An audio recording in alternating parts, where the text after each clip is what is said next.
மலரே ஒரு வார்த்தை பேசு இப்படிக்கு பூங்காற்று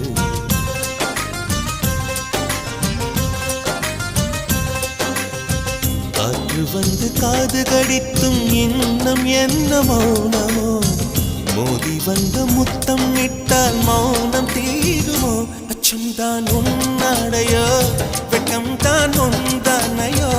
மௌனம் தான் உன் வேலியோ